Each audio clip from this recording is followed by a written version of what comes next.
Dear fellow human, I think by now you have the feeling that something is not right about our current situation.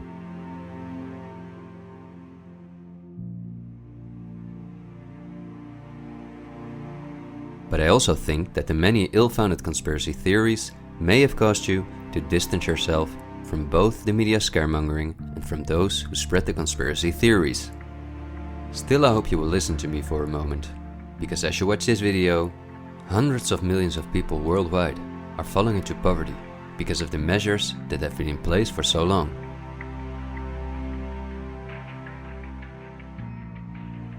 And although the biggest economic crisis that we will ever experience may not have affected you personally yet, it's only a matter of time before the ripple effects also reach you and your loved ones. This is not alarmism, but the harsh reality we face. I also think that we can limit the damage and even benefit from it if we are properly and objectively informed about our current situation. Therefore, I would like to show you some easy verifiable facts that I think are essential. Less than a handful of megacorporations dominate every aspect of our lives. That may seem like an exaggeration, but from the breakfast that's on the table in the morning, to the mattress we sleep on at night, and everything we do, put on, or consume in between, all are largely dependent on these corporations. These are investment companies of immense proportions, and they manage the major money flows on Earth. They are the protagonists of the play which we are currently witnessing. So as not to take up too much of your time, I've summarized the most important information as briefly as possible. How does it work? Let's take as an example a company like PepsiCo, which is the parent company of many of the most popular soft drinks and snacks in the world. There appear to be many different competing brands, but they all come from the factories of a small number of corporations that together have a monopoly on the industry. Within the packaged food industry, there are a number of other major companies such as Unilever, the Coca-Cola Company, Mondelez, and Nestlé. On this image, you see that virtually every well-known brand in the packaged food industry belongs to one of these corporations. You can easily get this kind of information. You can verify it on the websites of the relevant brands or on Wikipedia. Companies of this size are usually publicly traded and have a board where the largest shareholders call the shots. On websites like Yahoo Finance, we can find detailed company information, including who the largest shareholders of these companies are. Let's take PepsiCo again as an example. We see that 73.14% of the shares are held by no less than 3,379 institutional investors. These include investment companies, mutual funds, insurance companies, banks, and in some cases, governments. Let's look at who the largest institutional investors of PepsiCo are. As you can see, just 10 out of the 3,379 investors account for almost 1/3 of all shares. The combined share capital of these top 10 has a value of approximately $60 billion. But of those 10 investors, 3 own more shares than the remaining 7. Let's remember their names and let's see who owns the most shares at the Coca-Cola Company, Pepsi's big competitor.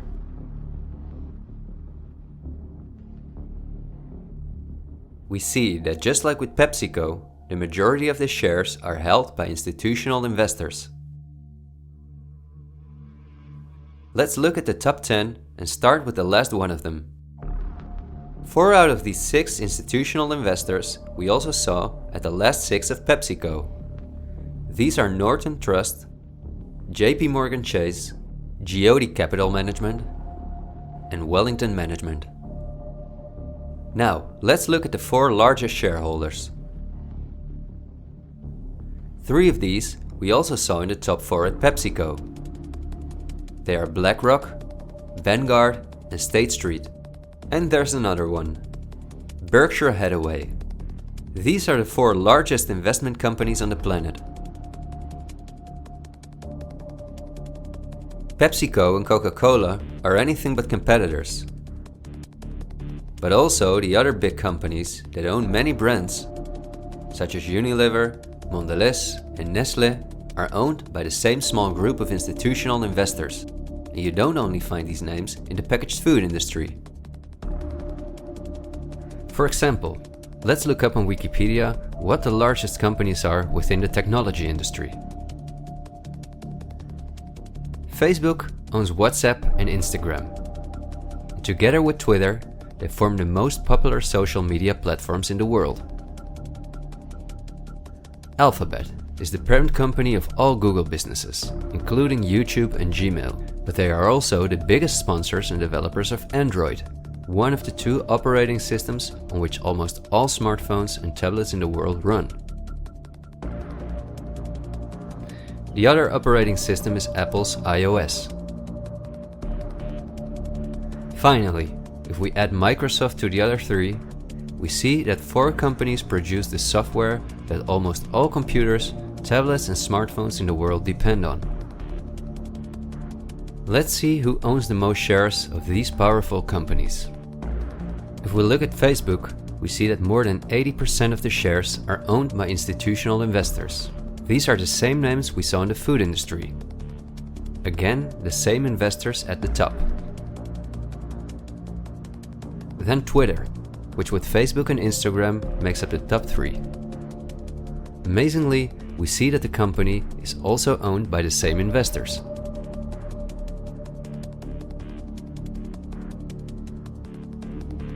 We see them at Apple, but also with their big competitor Microsoft.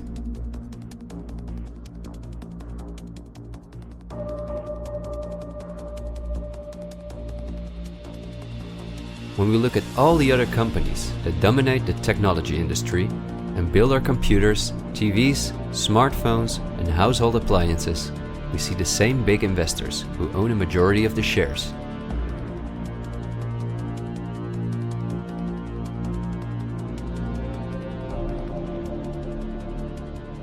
We see this within all industries around the world. And just to show you that I'm not exaggerating, I'll give you another example. Let's say we want to plan a vacation. On our computer or smartphone, we look for a cheap flight to the sun through websites like Skyscanner and Expedia, both of which belong to the same group of institutional investors. We fly with one of the many airlines, of which the majority of the shares are often owned by the same investors or by governments, like Air France-KLM. The aircraft we fly is in most cases a Boeing or an Airbus. Again, we see the same names. We look for a hotel or an apartment through Booking.com or Airbnb.com. Once we arrive at our destination, we go out for dinner, then we write a review on TripAdvisor. The same investors are at the basis of every aspect of our journey, and their power goes even much further, because even the kerosene that fuels the plane comes from one of their many oil companies and refineries. Just like the steel that the plane is made of comes from one of their many mining companies. This small club of investment companies, banks and mutual funds are also the largest shareholders in the primary industries, where raw materials come from. If we look on Wikipedia for the largest mining companies in the world, we see that their shareholders are the same institutional investors we see everywhere else. The same goes for the largest agricultural companies in the world, that our entire food industry depends on. For example, they own Bayer, the parent company of Monsanto, the world's largest seed producer, which produces 90% of all the cotton seed on Earth, as well as the majority of all other seeds. But these institutional investors are also the shareholders of the largest textile manufacturing companies in the world, and even the numerous popular clothing brands that turn the cotton into the clothes we wear are owned by the same group of investors.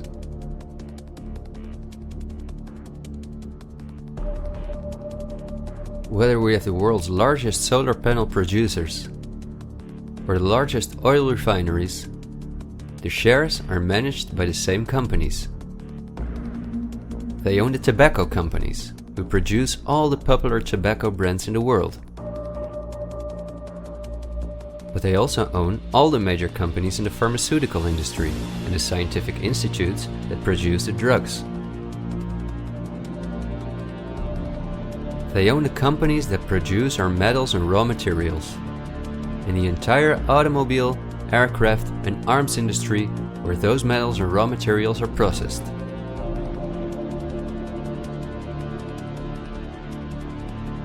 They own the companies that build our electronics.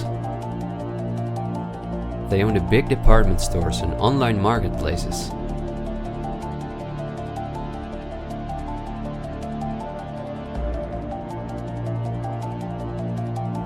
And even the payment methods that we use to pay for their products.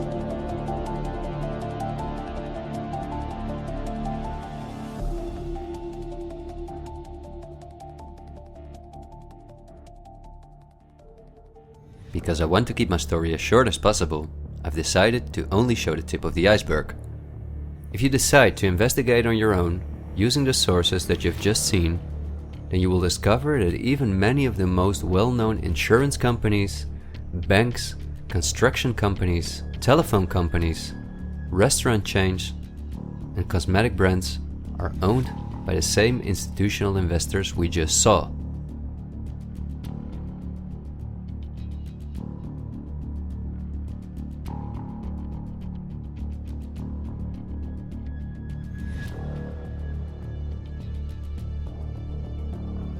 These institutional investors are, as I told you earlier, mainly investment companies, banks and insurance companies.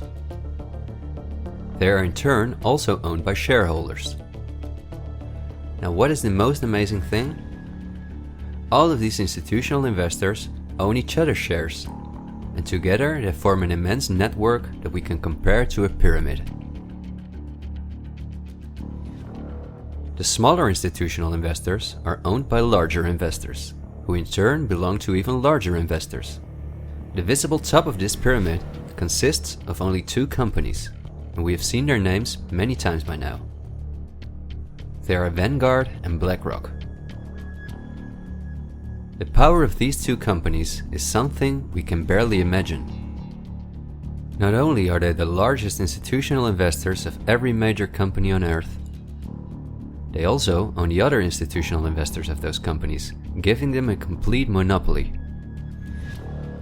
According to a report by Bloomberg, one of the most respected institutions in the world in the field of financial data and analytics, experts expect that by 2028 both companies will collectively manage about $20 trillion in investments, and in the process will own almost everything on Earth.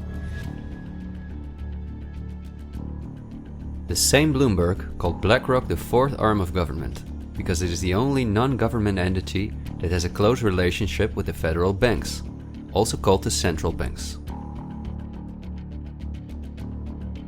BlackRock not only lends money to the federal banks, but is also their principal advisor and the developer of the computer system that the federal banks use. Dozens of BlackRock employees had senior positions in the White House during the Bush and the Obama administrations, and currently under Joe Biden. BlackRock CEO Larry Fink is a welcome guest with many heads of state and politicians, and understandably so. He's the face of the company that pulls the strings.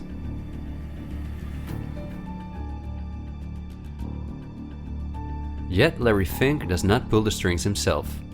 In fact, BlackRock itself is owned by shareholders. And if we look at who those shareholders are, we come to a strange conclusion. We see that BlackRock's largest shareholder is Vanguard, and this is where it gets dark. Vanguard itself has a unique structure that makes it impossible to see who its shareholders or clients are. The elite who own Vanguard don't want anyone to know that they are the owners of the most powerful company on Earth. But of course, this is no secret to those who are willing to look into it. Reports by Oxfam and Bloomberg show that 1% of the world's population collectively owns more money than the other 99%. Indeed, Oxfam claims that as much as 82% of all the money earned in 2017 went to this 1% of people. Naturally, those who own the most powerful company on Earth would also be the richest among this 1%. In other words, they are part of the 0.001%. Forbes, the most well-known business magazine in the world, claims that by March 2020 there were some 2,075 billionaires. Oxfam's report showed that 2/3 of all these billionaires obtained their fortune through inheritances and monopolies. So this means that Vanguard is in the hands of the richest families on earth. If we study their history, we discover that these families have always belonged to the top of the pyramid, some even well before the Industrial Revolution began. Because their history is so interesting and extensive, I will explain some more about them in the follow-up video that I'm currently working on. But in order not to elaborate too far, I will just point out that many of these families belong to royal bloodlines, and they are the founders of our banking system, the United Nations, and every industry in the world.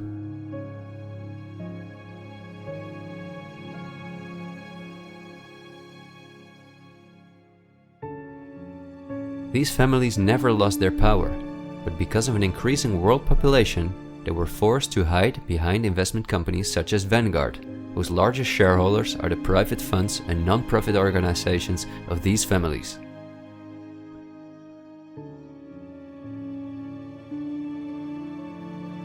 To make the bigger picture more clear, I need to briefly explain something about these non-profit organizations.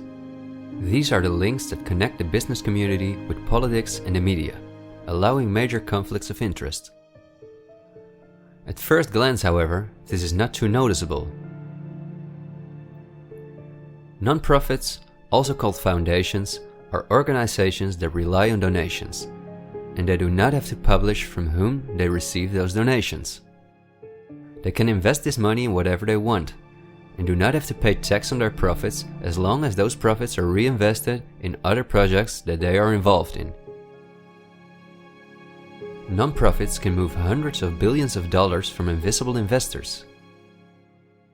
According to a report by the Australian government, this makes non-profit organizations ideal to finance terrorist groups and launder large sums of money.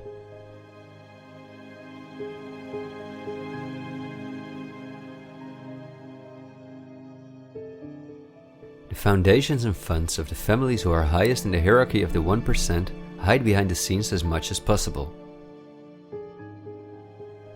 However, for cases that have a lot of publicity and attention, they use the foundations of philanthropist families that are lower in the ranking, but who are also extremely wealthy. In order to be concise, I will only highlight the 3 most important foundations in the world that connect all the industries in the world to each other. These are the Bill and Melinda Gates Foundation, the Open Society Foundations of the controversial multi-billionaire George Soros, and the Clinton Foundation. A very brief introduction to give you an idea of the size of these types of foundations. According to the official website of the World Economic Forum, the Gates Foundation is the largest funder of the World Health Organization, after President Donald Trump halted the funding of the WHO by the US in 2020. This makes the Gates Foundation one of the most influential organizations in the world in the area of everything that relates to our health.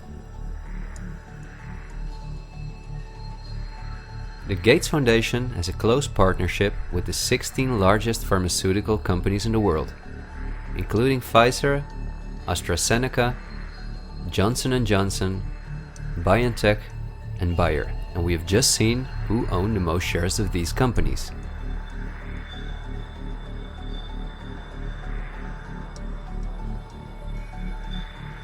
Bill Gates was anything but a poor computer nerd who made it to one of the richest people in the world, but he came from a philanthropic family that, just like himself, worked for the absolute elite.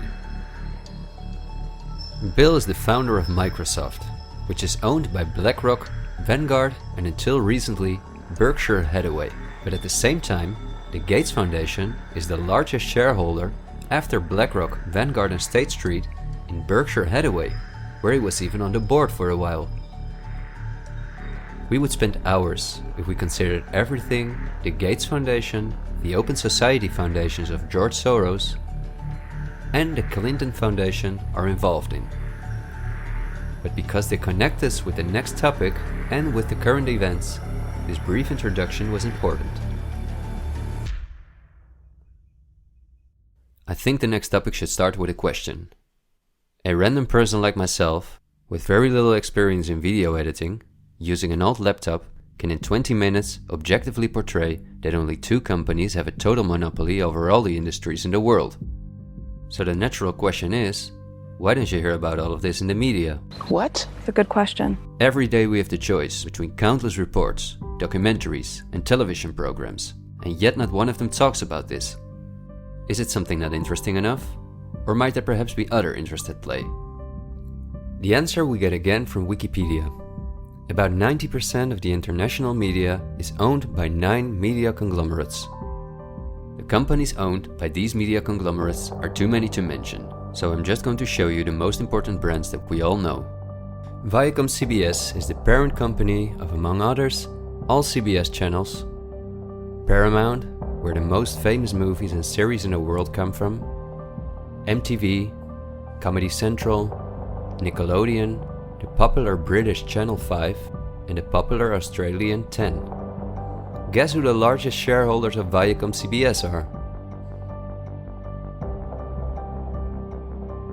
Before we look at the other major conglomerates, let's not forget to mention our extremely powerful streaming monopolists, Netflix and Amazon Prime, both of which belong to the same shareholders. Then AT&T, which is the parent company of Warner Brothers, HBO, Discovery Channel, CNN, Cartoon Network, TNT, DC, and many other well-known brands. Guess who the largest shareholders of AT&T are?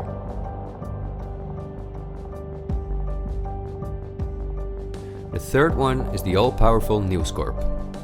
This company owns many of the most well-known national and regional newspapers, magazines, and TV channels in the US, the UK, and Australia. The shares of News Corp are owned by the American multi-billionaire Rupert Murdoch and by the institutional investors we see everywhere else. News Corp's sister company is Fox Corporation, which is also one of the most powerful media conglomerates on Earth. Just like News Corp, it is owned by the Murdoch family and the usual investors.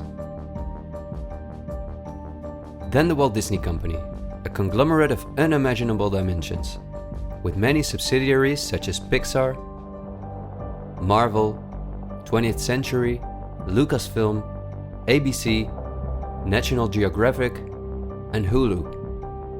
Who are their biggest shareholders? Another powerful media conglomerate is Comcast. This is the parent company of NBC, DreamWorks, Universal, the Sky Group, Focus Features, Xfinity, and many other major media brands. As you would expect, their largest shareholders are Vanguard and Blackrock.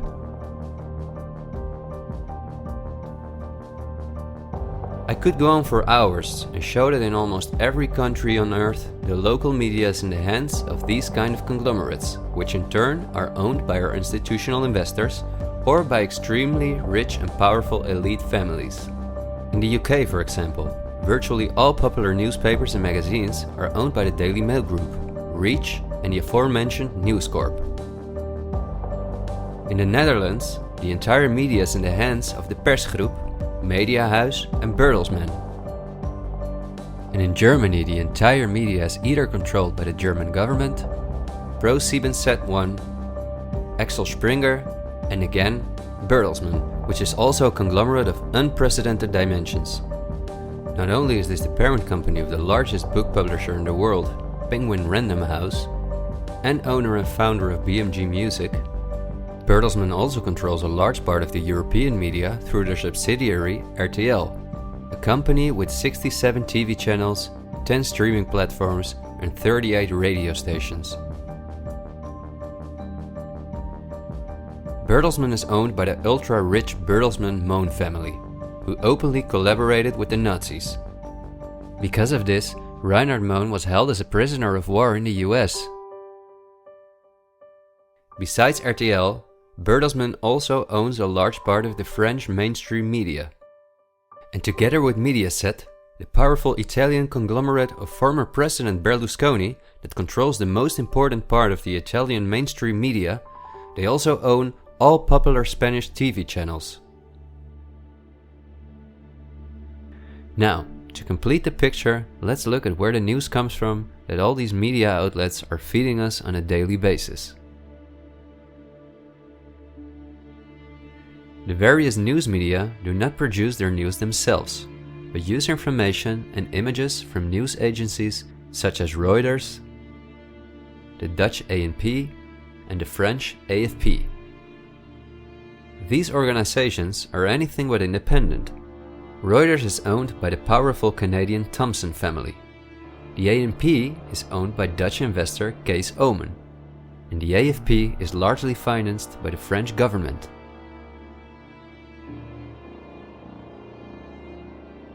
The main journalists and editors who work at our media or at these news agencies are affiliated with important journalistic organizations, such as the European Journalism Centre. These are one of the largest funders of media-related projects across Europe. They train journalists, produce study materials, give internships at, for example, the ANP, and work closely with the world's largest corporations such as Google and Facebook. For journalistic analysis and opinion, all the major media outlets in the world use Project Syndicate, the most powerful organization within its field. It supplies the 506 most important media outlets in 156 countries. Project Syndicate, plus an organization such as the European Journalism Centre, together with the news agencies, are the connecting link between all the different media outlets around the world. When newscasters read the news from their teleprompters, there is a good chance that the text comes from one of these organizations. As a result, the global media is often synchronized in its reporting.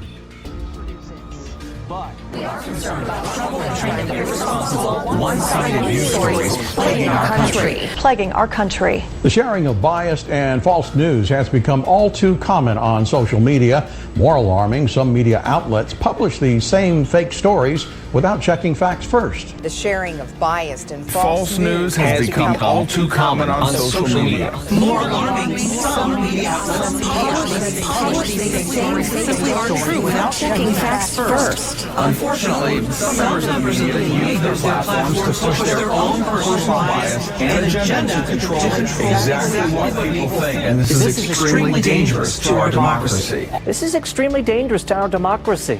This is extremely dangerous to our democracy. This is extremely dangerous to our democracy. This is extremely dangerous to our democracy. This is extremely dangerous to our democracy. This is extremely dangerous to our democracy. This is extremely dangerous to our democracy. This is extremely dangerous to our democracy. This is extremely dangerous to our democracy. This is extremely dangerous to our democracy. This is extremely dangerous to our democracy. This is extremely dangerous to our democracy. In September 2020, the European Journalism Centre and Facebook set up a fund to support selected news organizations to do the reporting during the corona crisis. Let's see who the organizations are that, along with the news agencies, produce our news. At Project Syndicate, we see the Bill and Melinda Gates Foundation, the Open Society Foundation, and the European Journalism Centre.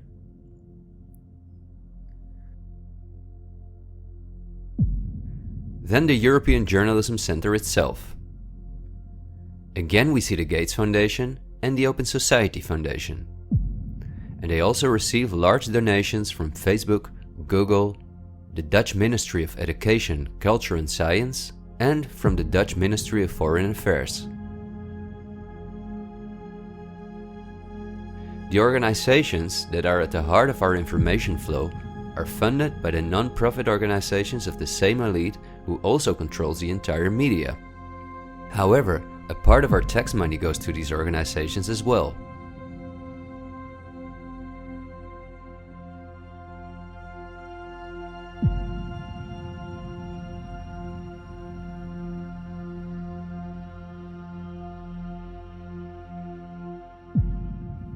Okay, I realize this was a lot of information to process, and believe me, I've made it as short as possible, and I've only used those examples that seem necessary to show you the overall picture, so you can understand the current situation better. It is an all-encompassing topic that can change our view on many historical events, but my goal is to inform you about the danger in which we presently find ourselves. There will be enough time for us to delve into the past, so let's talk about the current events now. The elite that controls every aspect of our lives, up to the information that we receive, depends on an unimaginably coordinated collaboration to keep all the different industries on Earth connected to each other, in order to ensure they all work in the elite's interests. This happens at the World Economic Forum, one of the most important organizations in the world.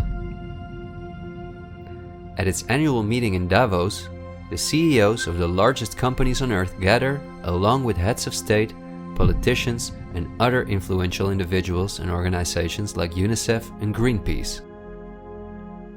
Serving on the board of trustees are former US Vice President and climate change guru Al Gore, BlackRock CEO Larry Fink, the President of the European Central Bank Christine Lagarde, the Director of CERN Fabiola Gianotti, the Queen of Jordan, the Director of the International Committee of the Red Cross Peter Maurer, and many other politicians and CEOs of the world's most influential companies.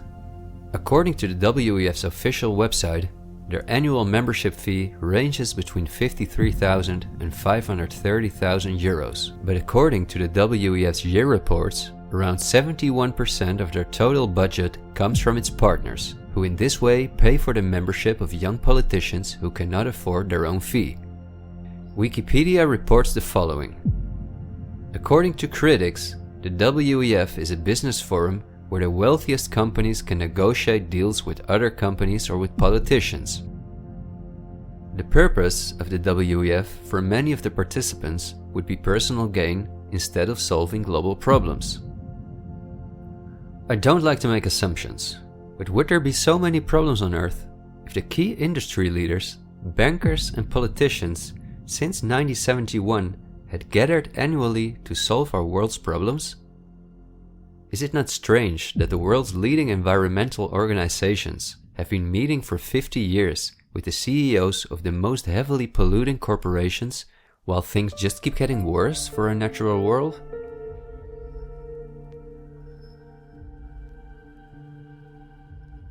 That these critics of the WEF are right soon becomes clear when we look at who the most important partners are that account for almost 71% of the WEF's budget. There are BlackRock, the Open Society Foundations, the Bill and Melinda Gates Foundation, and many other large corporations of whom Vanguard and BlackRock own the shares directly or indirectly.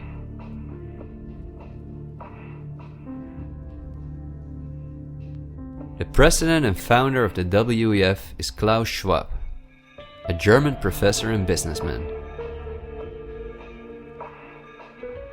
In his book, The Great Reset, he describes in detail the plans of his organization.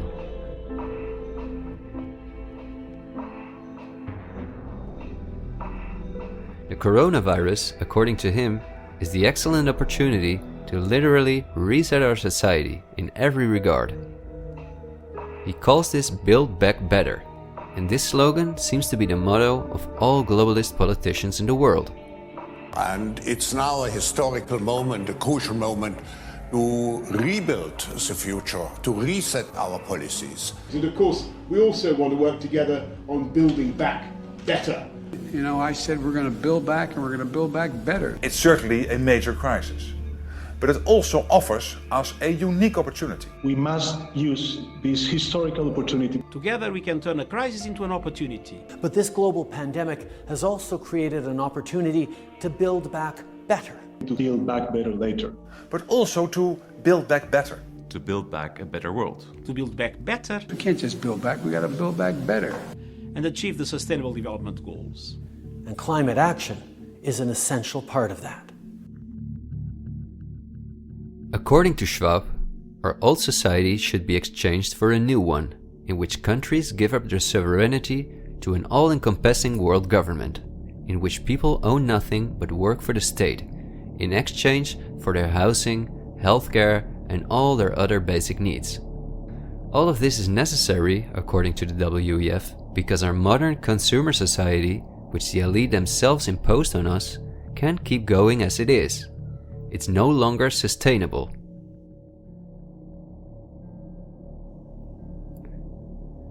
Schwab says in his book that we will never return to the old normal. And the WEF published a video that makes it clear that in 2030 we will own nothing, but we will be happy.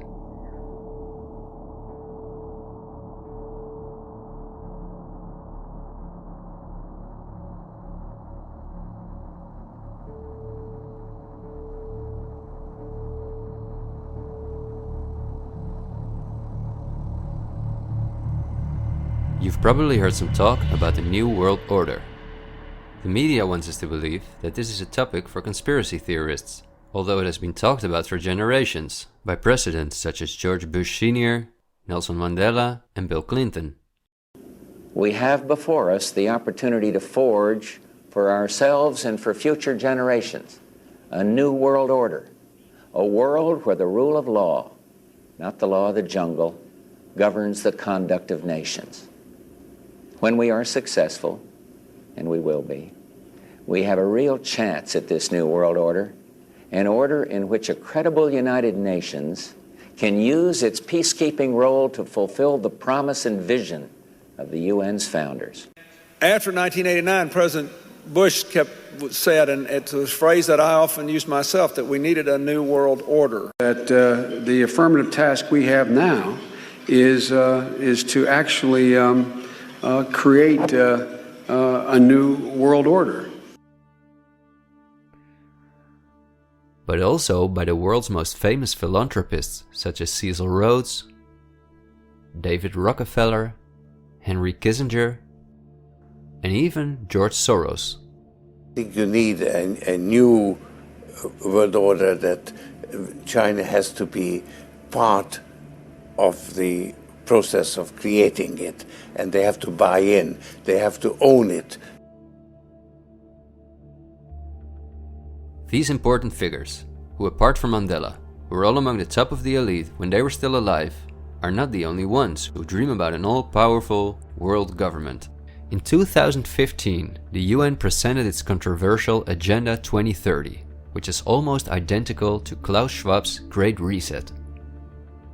In their own words, the UN, like Schwab, wants to ensure that by 2030, poverty, hunger, environmental pollution, and disease no longer exist on Earth. It sounds like a sympathetic plan, until you read the fine print. You see, the idea is that Agenda 2030 is going to be paid for by us, the citizens. And just as it is currently required of us that we give up our basic rights for the sake of public health, we will be demanded to give up our wealth in favor of poverty reduction. These are not conspiracy theories. You can read this for yourself on their official website. In short, it boils down to this.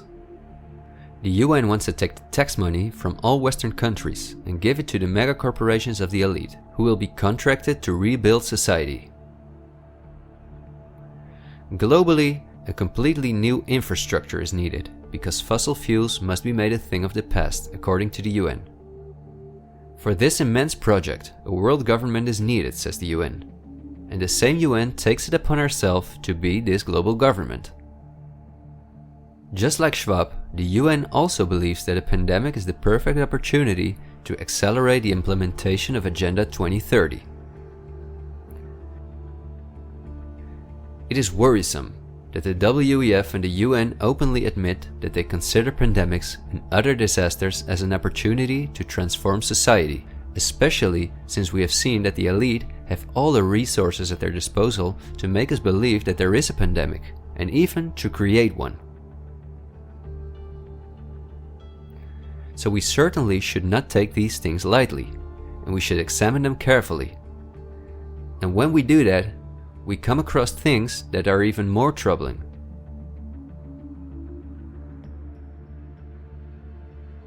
On Friday, October 18, 2019, months before the pandemic was declared, a meeting was held at the Pierre Hotel in New York City for a select group of about 130 very important guests, including politicians and the world's most respected medics and pharmacists. The purpose of the meeting was to simulate the possible scenarios in the event of a global pandemic. This could be a coincidence, you might say. For this simulation, however, a coronavirus was used as an example. The simulation covered in detail how the coronavirus would develop and how they could only control this through the intensive collaboration of entire industries, governments, and government agencies. Once again, a new world order to save us from destruction.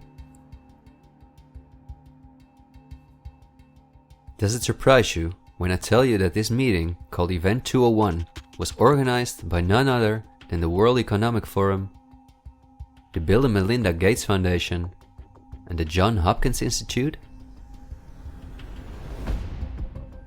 This is not a conspiracy theory. Check the official website of Event 201 for yourself.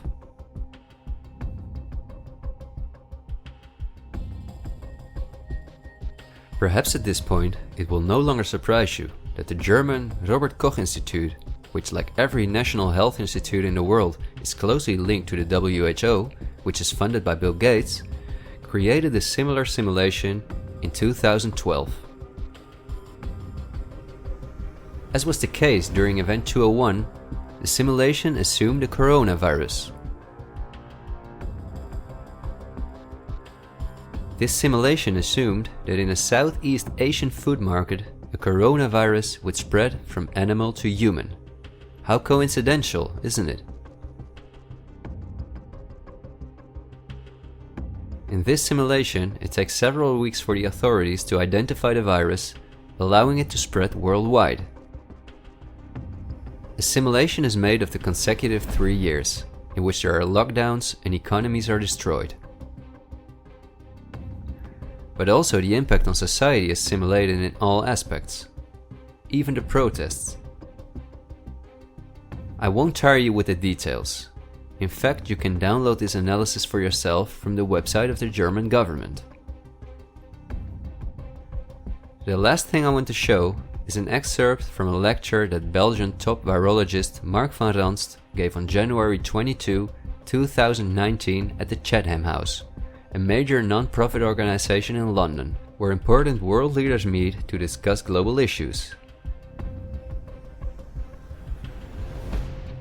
Winners of the Chatham House Prize include Hillary Clinton, Melinda Gates, and John Kerry.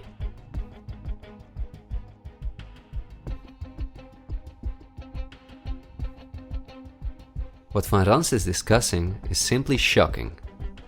Van Ranst in fact explains how he has fooled the entire Belgian population during the swine flu through fear-mongering, out-of-context mortality rates, and media manipulation. He laughingly explains how he managed to impose the vaccine for the swine flu on the frightened Belgian population, a vaccine produced by the pharmaceutical companies he worked for. Thank you very much, Ab. Thanks for the invitation. And I was asked to tell you about my experiences being the crisis manager, the flu commissioner for Belgium, and highlighting the communication. And then you have one opportunity to do it right. I mean, day one is so important. In day one, you start your communication with the press, with the people, and you have to do it right. I mean, you have to go for one voice, one message. In Belgium, they chose to appoint a non-politician to do that. I mean, I have no party affiliations, and that makes things a little bit, at that time at least, a little bit easier, because you're not attacked politically, majority, minority. That doesn't come into play, and that was a huge advantage. The second advantage is that you can play in Brussels the complete naive guy and get a lot more done than you would otherwise be able to do. You have to be omnipresent that first day or the first days, so that you attract the media attention. You make an agreement with them that you will tell them all, and if they call, you will pick up the phone. When you do that, then you can profit from these early days to get complete carpet coverage of the field, and they're not going to search for alternative voices there. And if you do that, that makes things a lot easier. These first weeks, That's easy street. When you have no opposition and everybody needs news and they can come to you for news, you can bring quite a lot of neutral information, and it is picked up, and it is well, the news is brought the way you bring it, and that is you can only do that in the first couple of weeks or months. And then you have to say, okay, well, we will have H1N1 deaths. Of course, that would be unavoidable. I used there Sir Donaldson's quote, where he said that in the UK, by the peak of the epidemic, 40 people would die per day at the end of the summer. So 62 at that time million people in the UK, 40 deaths a day. I worked it out for Belgium. That would be 7 deaths a day at the peak of the epidemic. I used that in the media. 7 Belgian flu deaths per day at the peak of the epidemic would be realistic. That is true in every year, even interpandemically. That is very, very conservative. However, talking about fatalities is important, because when you say that, people say, wow, what do you mean? People die because of influenza? And that was a necessary step to take. And then, of course, a couple of days later, you had the first H1N1 death in the country, and the scene was set and it was already talked about. And then you had to pick who is going to be vaccinated first. And then, well, women and children first, whatever. I mean, risk groups, they were important. And then I misused the fact that the top football soccer clubs in Belgium inappropriately and against all agreements vaccinated they made their soccer players priority people. So I said I can use that. Because if the population really believes that this vaccine is so desirable that even the soccer players would be dishonest to get their vaccine, I said, okay, I can play with that. So I made a big fuss about this. This is Van Ranst is raving mad. But it worked. The Chatham House organization is also funded by all major corporations of the elite, the Gates Foundation and the Open Society Foundations. We could talk for hours about the coronavirus, which has a survival rate of 99.98%, and about the incomprehensible measures that are destroying our society. Millions of entrepreneurs have lost their income. Countless elderly people have died in loneliness, isolated from their families.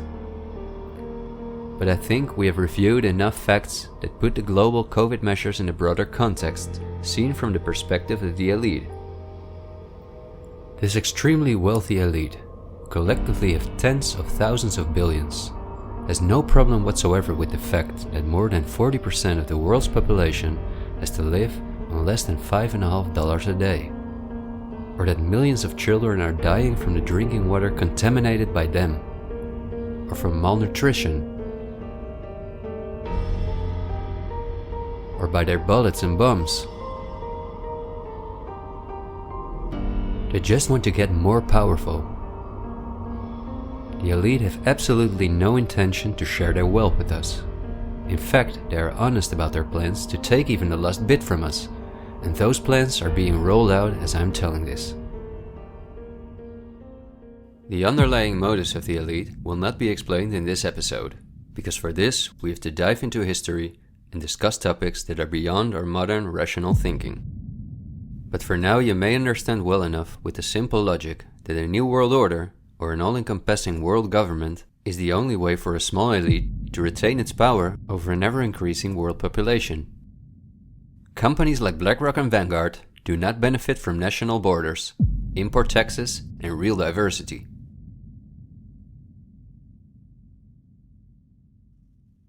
Only through fear and media manipulation can they maintain their grip on all of us. And I deliberately haven't even mentioned the inhumane blackmailing methods by which the elite keep their own most important minions in line. Because if this topic has aroused your curiosity, you will undoubtedly find out all about this in time. The elite have no intention to cure us from the countless diseases we've contracted from the toxic food they've produced, and from the environmental pollution which they have caused. After all, if we didn't get sick, the entire pharmaceutical industry would collapse. Nothing sells like fear is the motto of top virologists like Mark Van Ranst. You will be amazed, as I was, when you discover that we have been warned countless times about this elite. I think we're being run by maniacs. If anybody can put on paper what our government and the American government, etc., and the Russian, Chinese, what they are actually trying to do, I think they're all insane. But I'm liable to be put away as insane for expressing that. That's what's insane about it. I mean, don't you agree? For we are opposed around the world by a monolithic and ruthless conspiracy that relies primarily on covert means for expanding its sphere of influence, on infiltration instead of invasion, on subversion instead of elections, on intimidation instead of free choice, on guerrillas by night instead of armies by day. It is a system which has conscripted vast human and material resources into the building of a tightly knit, highly efficient machine that combines military, diplomatic, intelligence, economic, scientific, and political operations. Its preparations are concealed, not published. Its mistakes are buried, not headlined. Its dissenters are silenced, not praised. No expenditure is questioned, no rumor is printed, no secret is revealed. President Kennedy has been assassinated. It's official now. The president is dead. Women here in shock, some have fainted. Grown men, Secret Service men standing by the emergency room, tears streaming down their face. There's only one word to describe the picture here, and that's grief, and much of it. It's official. As of just a few moments ago, the President of the United States is dead.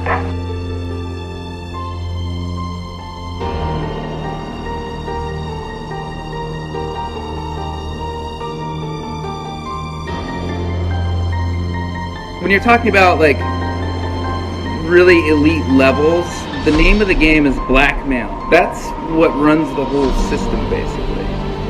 They want compromised people because they're easy to control. I'm not suicidal. I'm not suicidal.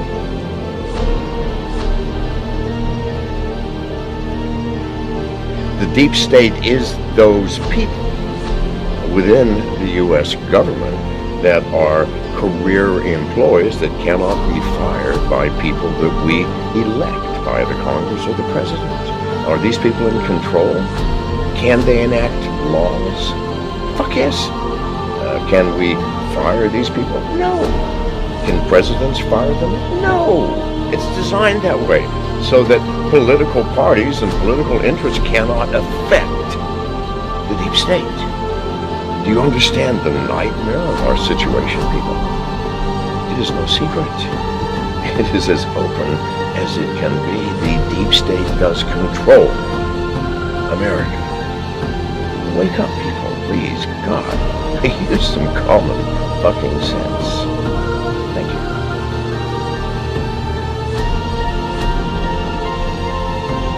Something like 1984 could potentially happen. This is the direction the world is going in at the present time. In our world, there will be no emotions except fear, rage, triumph, and self-abasement. The sex instinct will be eradicated. There will be no loyalty except loyalty to the party. But always there will be the intoxication of power.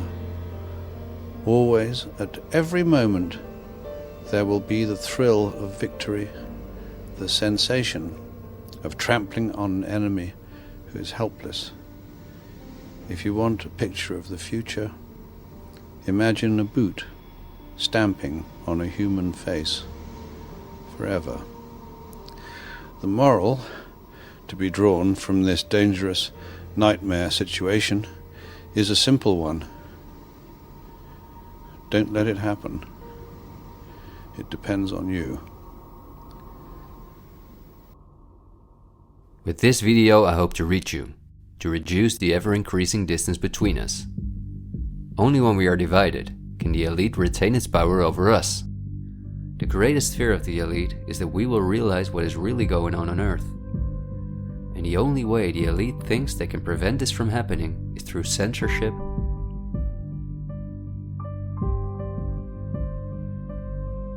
preventing human contact,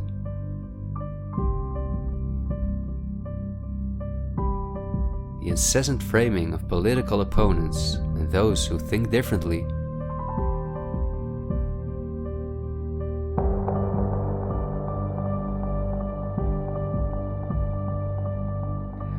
and the use of brute force.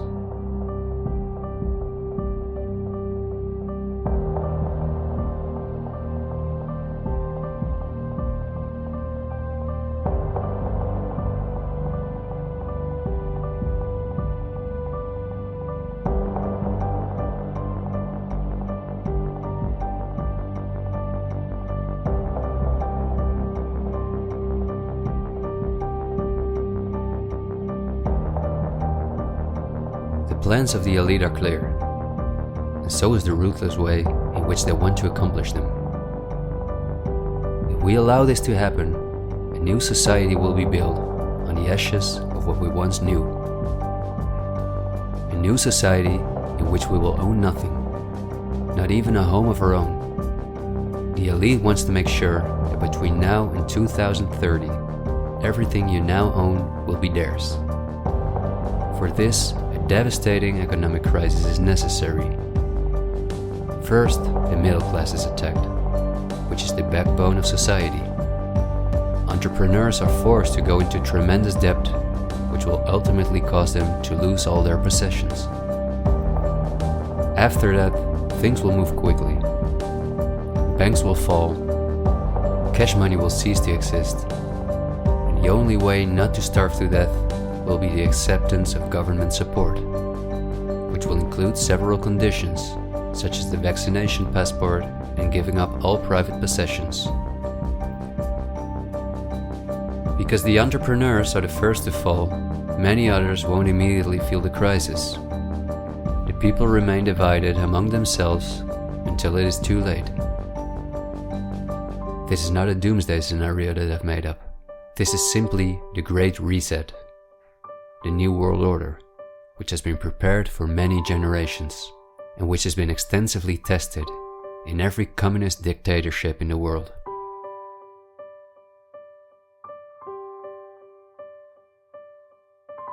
But this can also go a different direction, and instead of a great reset, we can cause a great awakening and create a world where no one has to go hungry, and where we can live in a sustainable way, in freedom with each other and with nature. This is not an idealistic daydream. There have always been forces that have sought to break the power of the elite, but until recently, our means of communication were always insufficient to get a mass network in motion. The elite have always kept us in ignorance about the discoveries of geniuses such as Tesla, who was far advanced in the field of clean, free energy. Or Dr. Rife, who used radio waves to cure at least 16 terminal cancer patients before he, just as Tesla, died in a suspicious manner. Or Henry Ford, who in 1941 had already made a car out of bioplastic that proved stronger than steel. The elite have hidden countless such techniques from us because they form a threat to their monopolies in every industry. These were techniques that would have given us freedoms and put the elite's power at risk, which is based on our fear and dependence on their projects. These are not conspiracy theories, but facts. What I am saying is that a world of new possibilities is opening up for all of us, where there is no poverty, no pollution, diseases, or wars, and in which governments work for the welfare of the people rather than the other way around. Countless ailments that provide the pharma industry with hundreds of billions of dollars will be cured. No one will have to work their ass off to live a dignified life.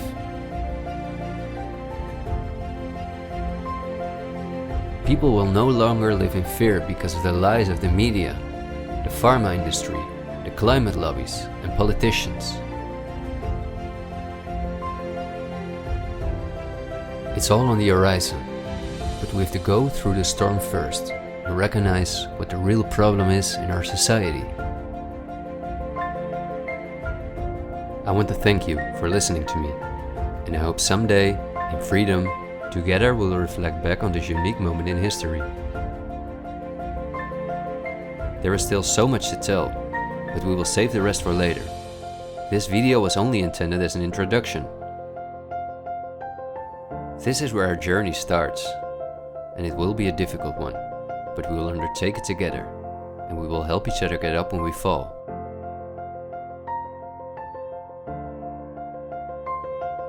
We will not be afraid. We are the 99%.